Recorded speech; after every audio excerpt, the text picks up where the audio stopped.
This is not your K-drama. If this is your first time seeing my channel, welcome. If you're a frequent watcher, welcome back. Nice to see you. So today is going to be a little different than usual. Don't mind my laundry back here. Go away. Okay. So bear with me. Okay. So, hello. I am Marissa. I'm a 27-year-old American girl living in Korea.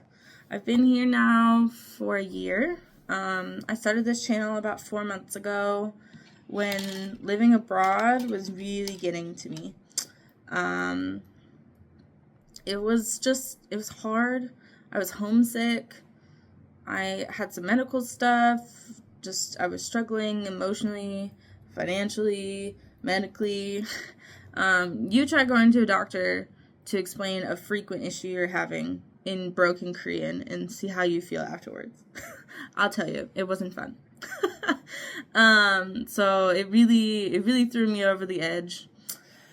So after that experience, I decided that I was going to, because I was dedicated to staying in Korea, I was going to do as much as I could to remember the good things I was doing here. I really like it in Korea. I like who I'm becoming. I like what I'm learning about myself. I like learning the language. So I decided to make the channel to focus on the fun, amazing things I was doing so I don't get caught up in all the stress of living abroad in a non-English speaking country.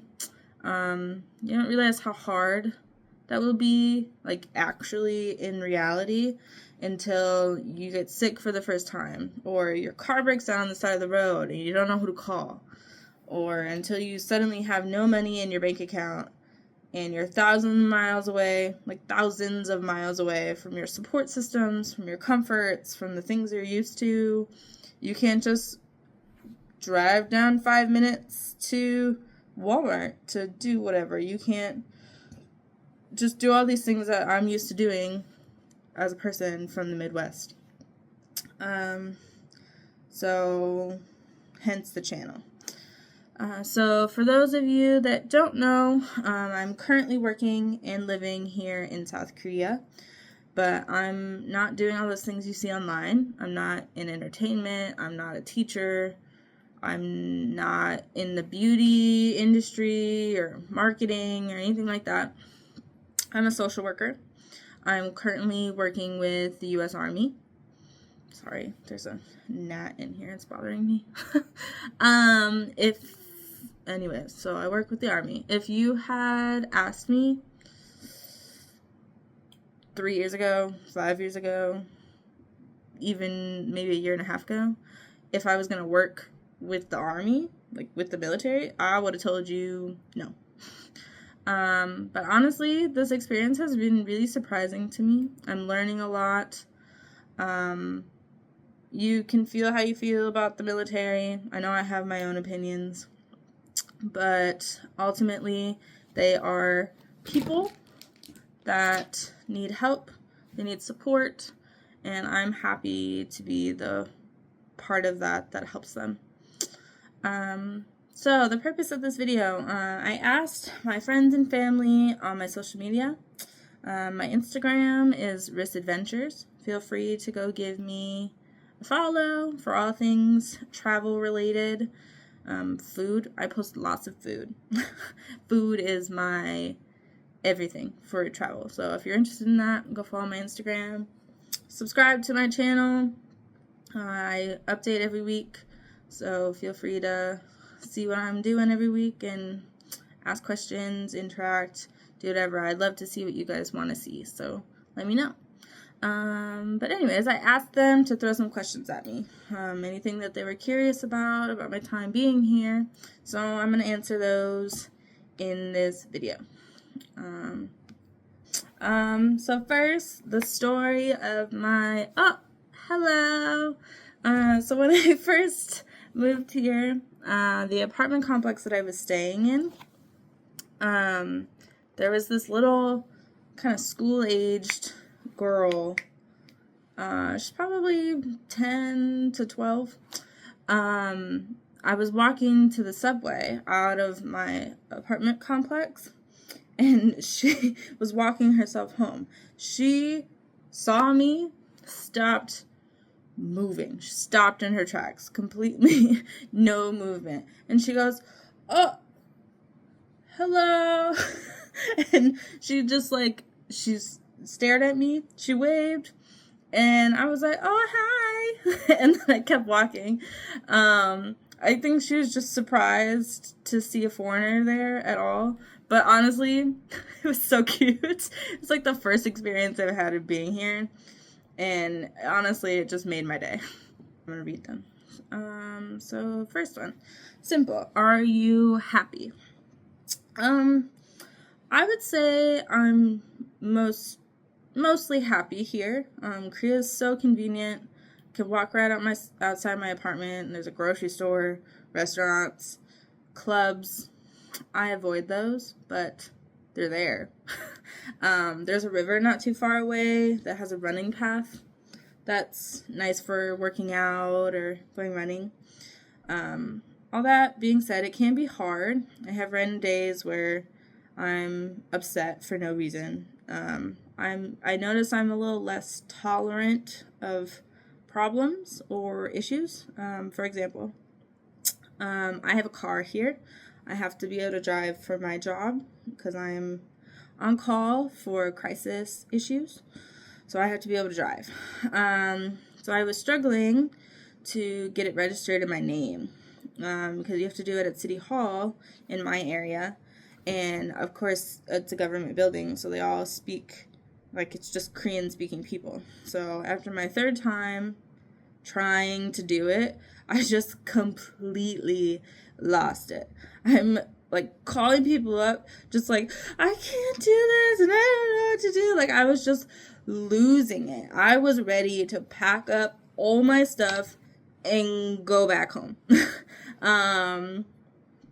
It was just stressful.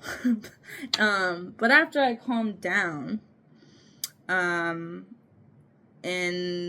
it wasn't bothering me as much, I knew that stuff like that bothers me a little bit more than it does back in the States. Because, the government stuff may be annoying, but I know how to manage it. But here, I had no clue. I had no idea what I was doing.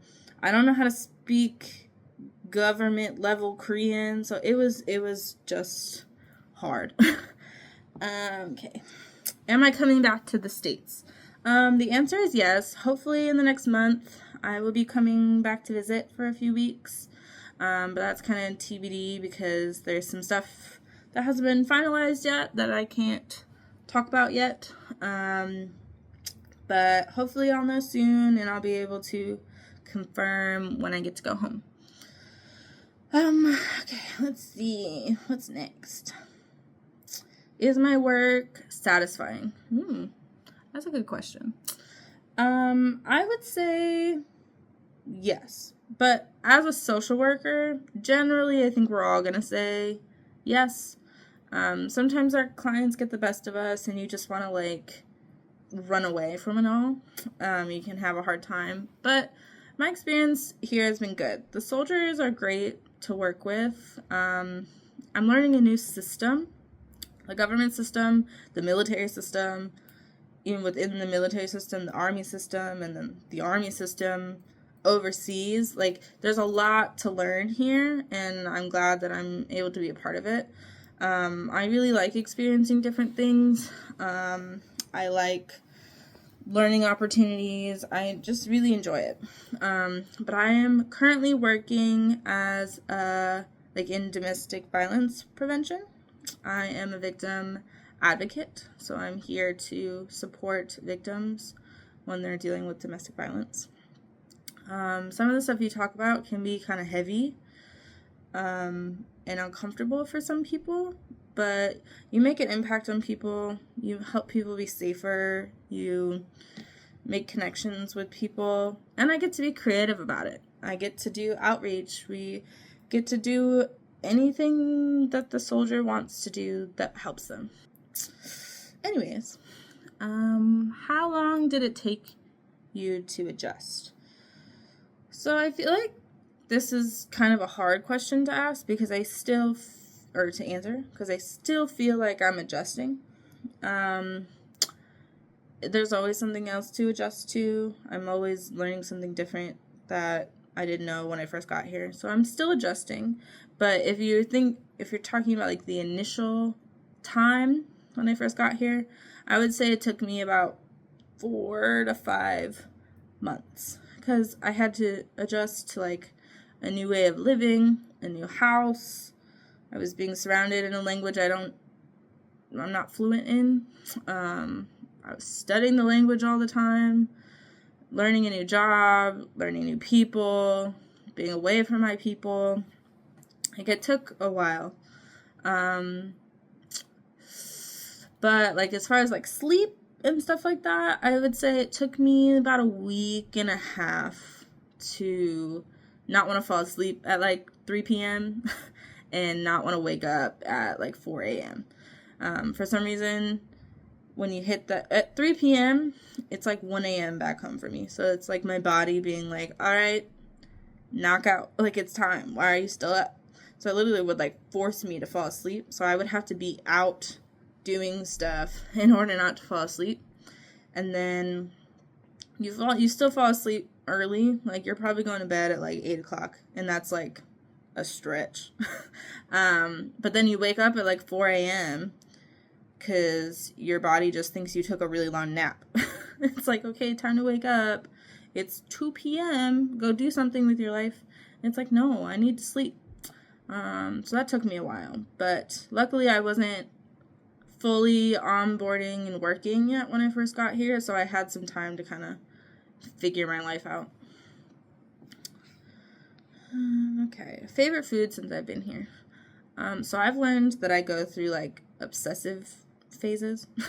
When I find something I like and I want to eat it, I want to eat it for like a week straight. Like every day, every meal, all the time. So right now my favorite food is purejjigae. I believe it translates to like army stew or military stew or something like that. It was created in the Korean War using whatever they had available. I'll put a picture here. This purejjigae. So, basically what it is it's like a soup dish with ramen and sausage and spam and vegetables, beans, like everything that you would have had easily, like non-perishable foods because you're at war sitting in the middle of a field. That's what you had. So you had purejjigae. It's so good. Spicy. Everybody's is different. It's regionally different. It's restaurant different. So I've never had the same one. And it's always really good. That's one of my favorites right now. Kimchi jjigae is also very good. That's just like a kimchi stew, soup type situation. Korea also, what I like here is they make like a Korean version of Japanese curry that I have never stopped wanting. I had it in like September when I first got here, and then I want it at least once a month. What else? I mean, obviously you have like the Korean barbecue, you have Korean fried chicken. I will say Korean barbecue is a little different here than it is in like America when you do it. Generally the same, but I think it's better here. The cuts of meat they use are better. Korean fried chicken is probably the crunchiest, juiciest chicken I've ever had in my life. And their flavors are so good, and it's so fast. Like, I could order it and it'll be here in like 20 minutes, even though it's like 30 minutes away. Like, how did you even do that? What else? I will say that I still eat a lot of American food, just like Western food, because I do work on an American base, so we have like a grocery store, and we have like a food court that has American foods in it and stuff like that. But I do try to eat a lot of Korean food, just it's better for you. And why would I live in Korea to eat American food all the time? Okay, what else we got? Weirdest thing I ate. So if you know anything about Asian countries and like how they do food, is they're not wasting anything. They'll eat an entire cow, an entire chicken, an entire pig, like everything. They'll eat every part of it. The feet, the intestines, the skin, the actual meat you're supposed to eat. Like, they'll eat everything. But here, one of the things they do is something called gulptung, which is intestines. And I am not a fan. It tastes like you're eating rubber, and you have to chew it so much. And it may, like, the flavor may be fine, but, like, the texture really icks me out. I'm not a fan. What other weird things do they have? Oh, they have, pondegi. Pondegi. It's, silkworm larva or pupa, something like that. So, like, yeah, basically baby insects. But yeah, that's literally what it is. But I refuse to eat it. It's just even gross to look at. Like, you'll see it in, like, the street food stands, and I'm like, ugh, like, my skin crawls. I can't, and I won't. They also have, what's it called? Sanakji? It's like live octopus, and I've tried it, but it moves around when you eat it, and I don't know about you, but I like my food dead and not moving when I eat it. Feeling it move around in your mouth while you're chewing it, it's just, ugh, no thank you. It doesn't really taste like anything. You put like oil and salt on it, but me feeling a tentacle moving around in my mouth, no thanks. I'm good. Okay, what else we got? How do you think this experience has changed your outlook on life? Wow, that's a good question. I would say it changed how I see myself. So like my family and myself like went through a lot in the past few years, so I feel like I was losing myself a little bit. So since I've been here, I'm learning more about myself. I have different goals. I would be totally fine if I lived abroad forever. I don't feel the need to move back to the States. Of course, things are probably more comfortable in my native language, but I'm kind of anti-America right now. So I'm good being overseas. I'm more open to living in places that I'm not used to, more open to learning different languages. I think overall it just kind of made me appreciate life better, understand cultures better.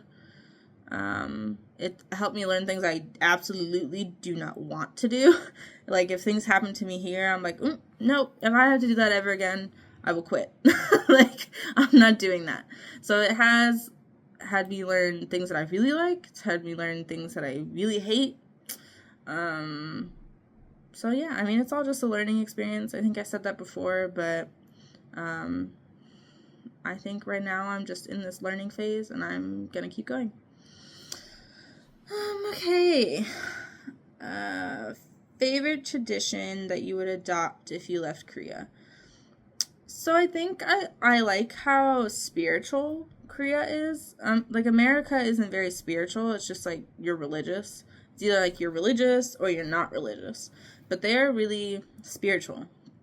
And it makes them kind of superstitious, which is really kind of funny. So like, for example, Korea, they have like a thing with the number 4. So like, floor number 4 in Korean means death. So they don't put 4 as a level in like elevators. So sometimes you'll just see like an F, like the letter F, or like they'll just skip the letter, or they'll just skip the number 4, like for floors. You'll see 1, 2, 3, 5. Like, you won't see a 4. What else? They have, like, traditions for death.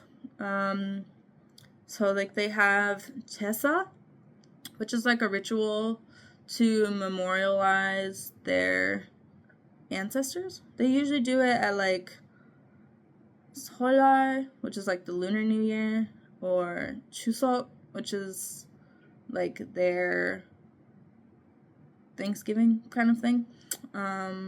Or it can be done on, like, the anniversary of someone's death or something like that. But they basically make, like, a bunch of food as, like, an offering to their ancestors, because they believe that they, like, live on past their death, like, on Earth.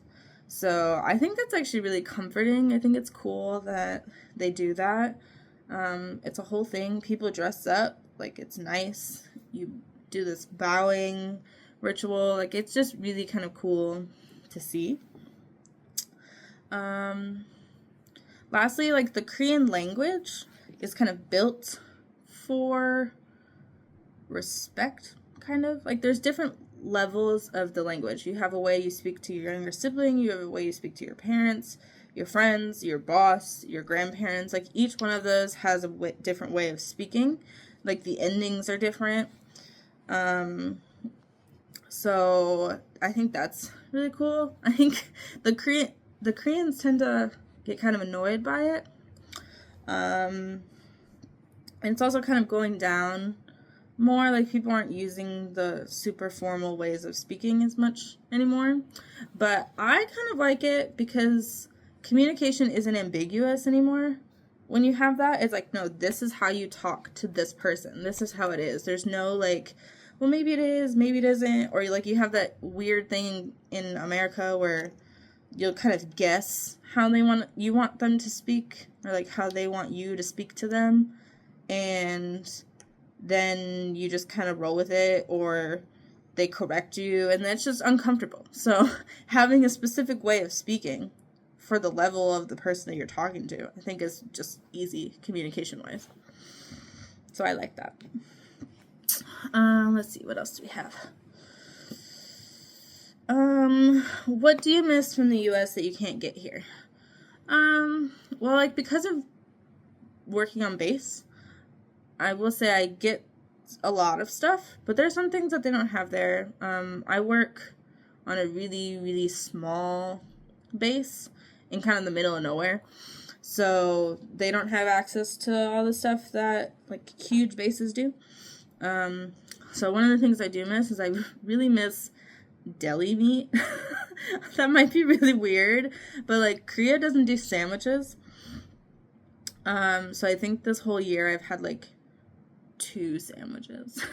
And every once in a while I get this, like, big craving. Like, you know when it's, like, really hot and like, you need to eat something but you're not hungry, so, like, a sandwich is, like, a go-to. I can't do that here because they don't do sandwiches.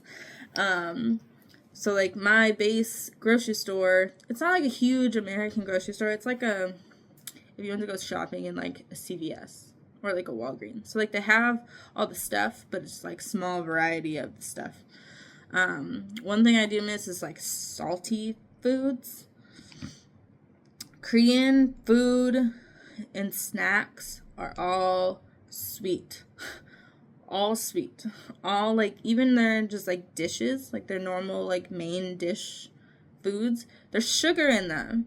They may not taste like desserts, but they're sweet. There's no saltiness in their stuff. So, like, I miss things like chips, garlic bread. Korean garlic bread is sweet, and that's, like, hurts. It hurts my soul thinking about sweet garlic. So, like, their stuff's just kind of backwards. Like, their food is sweet, but then when you get their desserts, there's nothing sweet about them.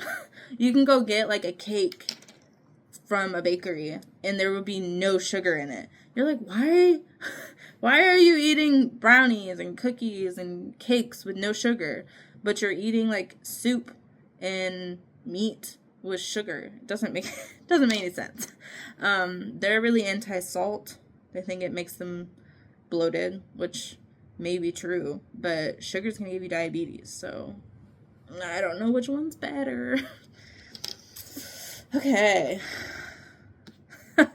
Okay, so I have some questions here about BTS. So, if you don't know, I went through a really, really big K-pop time in my life. I still like it, but I listen to it a lot less than I used to.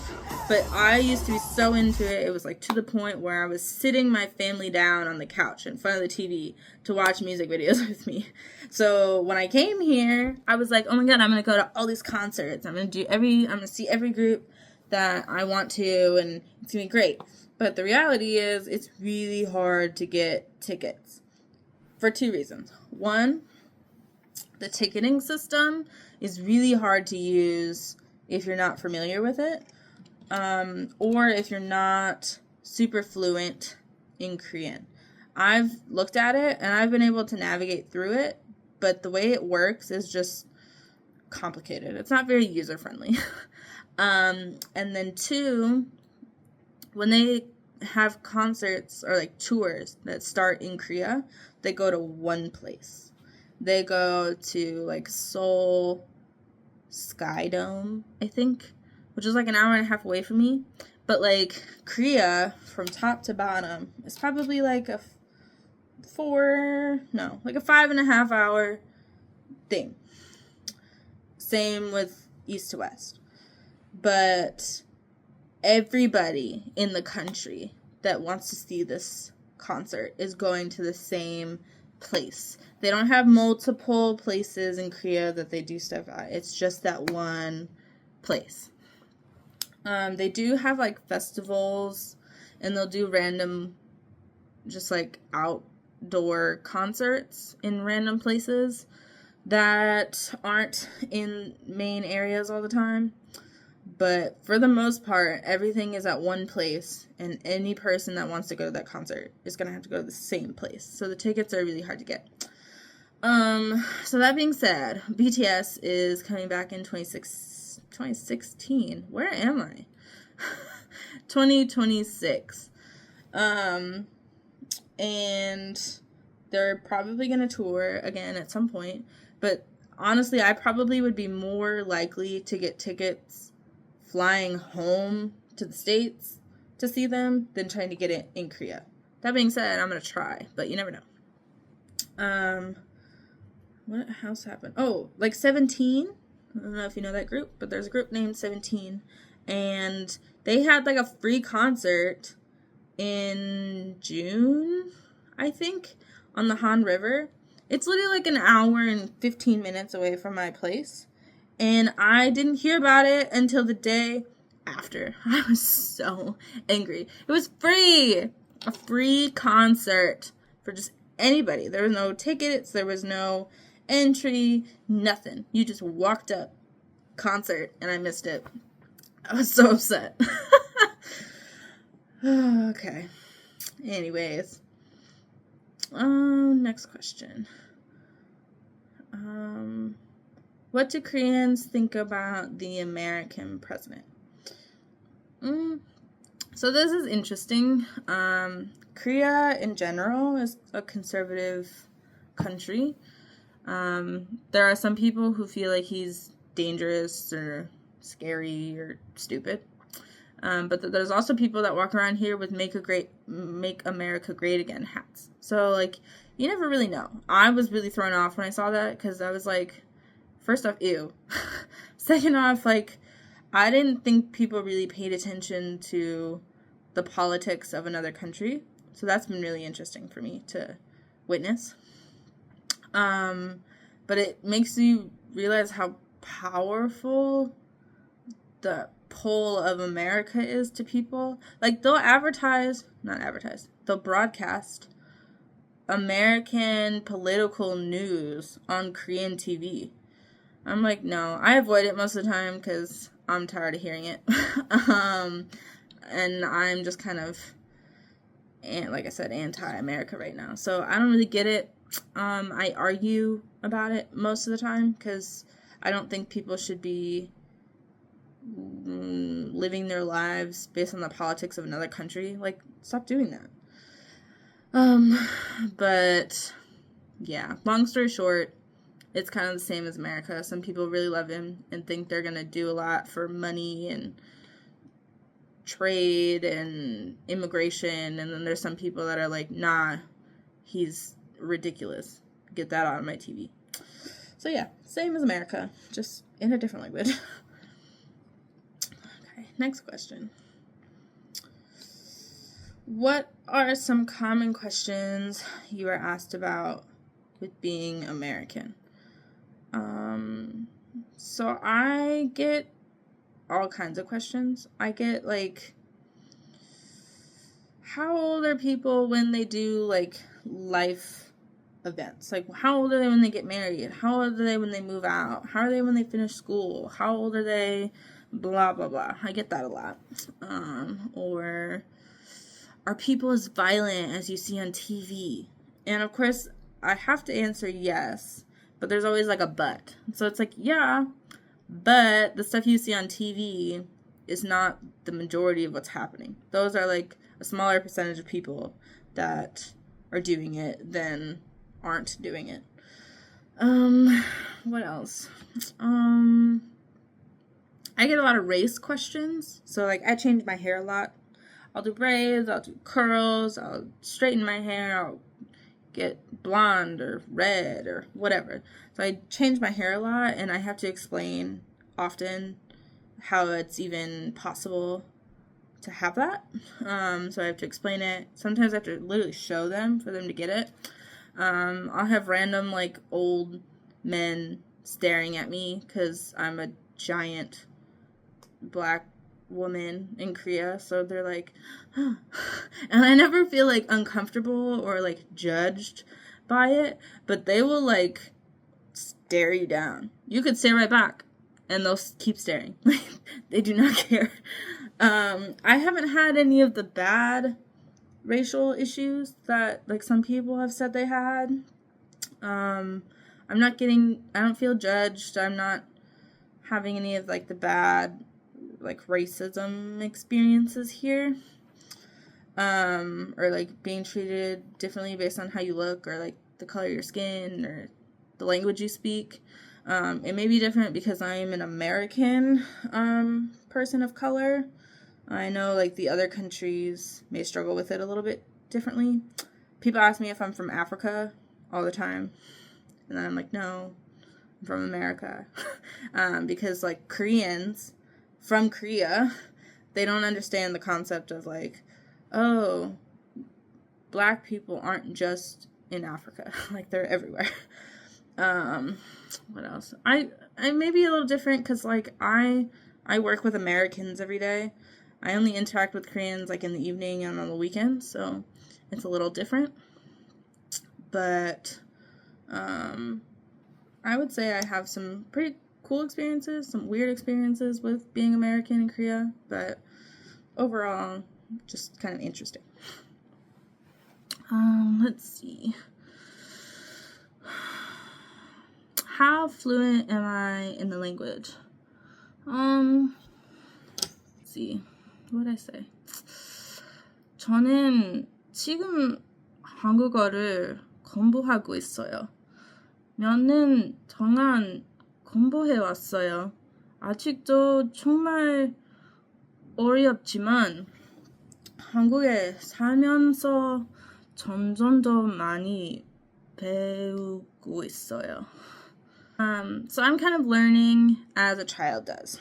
Surrounding myself in the language, trying to speak, trying to listen. The only difficult part about that is I am 27 years old. I have 27-year-old conversations, but am learning as a child does. So I tend to kind of mix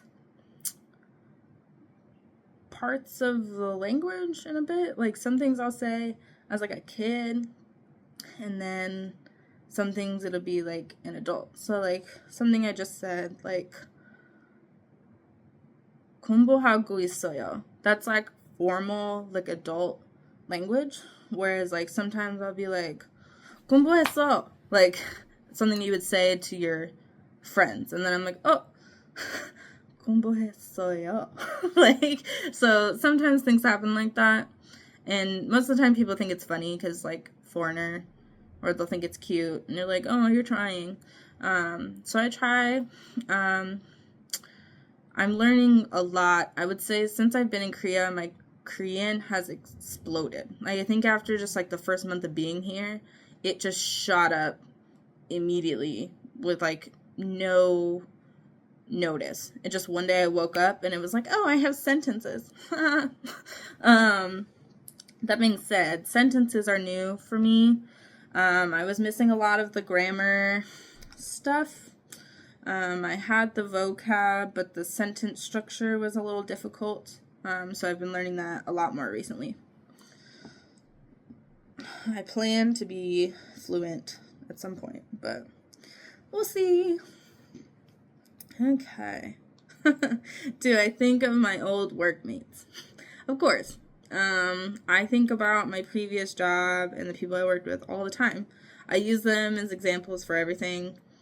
I use my family as an example for everything. I use my friends as an example. Like, one thing about me is I'm always going to give credit where credit's due. If you told me something 5 years ago, 10 years ago, 2 years ago, in the present, when I'm talking about it, I'm going to say, one of my coworkers from my old job used to say, or one of my friends used to tell me, or we used to do this thing. Like, it's always going to be me and this person. I'm never just going to, like, oh, I used to say whatever. Like, nah. My coworker used to tell me all the time. Okay, there's a few more. Cultural differences that I've had a hard time understanding. So for me, I wouldn't say there's much I have a hard time understanding, as much as, like, it's hard for me to manage my expectations. So, to explain that a little bit, like I said, I'm 27. I've been living on my own since I was 21 years old. Finished my master's degree, my bachelor's degree. I've been working in the field since I was 21. Koreans don't even think about doing that. A lot of them get their bachelor's degrees at 25. They don't live on their own until they're married, which they don't do much anymore. But when they do get married, it's like mid-30s. They're getting their first jobs at 26. And I feel like due to them living with their parents for as long as they do, I feel like a lot of things that Americans would consider, like, adult knowledge, they don't know until way later. So I've had to kind of struggle with that idea, because, like, I can go make friends with people my age. I can talk to people here that are my age, but, like, professionally, emotionally, like, they're not the same age as me. Korean 26-year-olds are doing the same stuff as I was doing at 21. So there's just a little bit of a difference there. And it took me a while to get used to it and not see it as, like, annoying, and just understand that it's, like, cultural differences and, like, how people are raised. And honestly, I think part of it is great. Like, I don't think I should have been as adult as I was at 21 either. Like, so I think a lot of it is healthy, but there are some things that it's like, okay, you should know these things by now. Like, come on. So obviously there's exceptions to the rules. There are some people that have been doing a lot more earlier. But from average, I would say that's generally what I'm seeing. So it took me a long time to get past that and not feel like I'm in a weird, I don't know, the relationship's kind of weird because you are not having the same kind of circumstances or experiences. So it's hard to, like, talk about stuff. Okay, one of your favorite memories from this year. So I would say one of my favorite memories is from this past spring. I had a lot of free time because I was having, like, a contract issue at work, so I wasn't able to get on base for a while. So I did a lot of exploring. I went all over the place, like north, south, east, west, islands. Like, I tried to go to as many places as I could tried to go to cities I've never been to. If I went to cities I knew, I tried to go see things that I've never seen before, never done before. I just recently went to Indonesia. I'm posting those videos for the next couple weeks, so subscribe. You can go see those. I went to Jeju in April. That's also a video that was made. You can check that one out. So I've been able to do a lot, and I hope to be able to do a lot more. I hope to go to more of the Asian countries and experience that a little bit more. But it took me a while to get settled and feel like I want to travel. But now I'm ready, so let's go. How often do you travel back home? It's hard for me to get home. The flight back home, if I get a nonstop flight, is like 14 hours. Plus with the time difference, going back home is not as much as a problem. But when you come back, you go forward 14 hours. So you kind of lose a day in travel, and it's kind of hard to plan around that and make 30 hours of travel there and back worth it, plus the drive, plus the airport. Like, that's like 40 hours of travel just to go home. So, plus the flights are expensive. So I try to come home like once a year to see friends, family. But it's not always, I can't always guarantee that that's going to happen. But on that note, if friends and families wanted to come visit me, you're more than welcome. I have room for you, so let me know. Okay, let's see. Got two more, okay? Favorite thing abroad that I can't do in America. Well, I can't go to like 10 different countries within 7 hours. Like, I can get on a 7-hour flight and go to pretty much any country in Asia. So that's pretty cool. I can walk everywhere here, which I couldn't do in the U.S. Public transportation is amazing. It's fast. It's easily accessible. Like, it takes me 5 minutes to walk to the subway right to my house. It's clean. I've never seen a subway so clean. So that's just awesome. So the convenience of Korea is like a really big deal to me. Healthcare. Oh my god, healthcare is so cheap. Like, even me I had to pay for it out of pocket because I still have like basically American International Insurance with my job. So I have to pay for everything out of pocket and then get reimbursed by my insurance. Even paying out of pocket is cheaper than American healthcare with insurance. Isn't that just insane? And like, Korea's pretty known for having good healthcare too. So I'm honestly just embracing it while I can. Going to the doctor is difficult because you gotta speak a different language, but you figure it out. What else? Food is cheap. Things are cheap. I try not to say that much because I'm aware that I'm able to say it's cheap because I get paid in USD, not Korean won. So like 10,000 won in Korea, although it's like $7 USD, 10,000 won to them is like $10. So it's not cheap for them.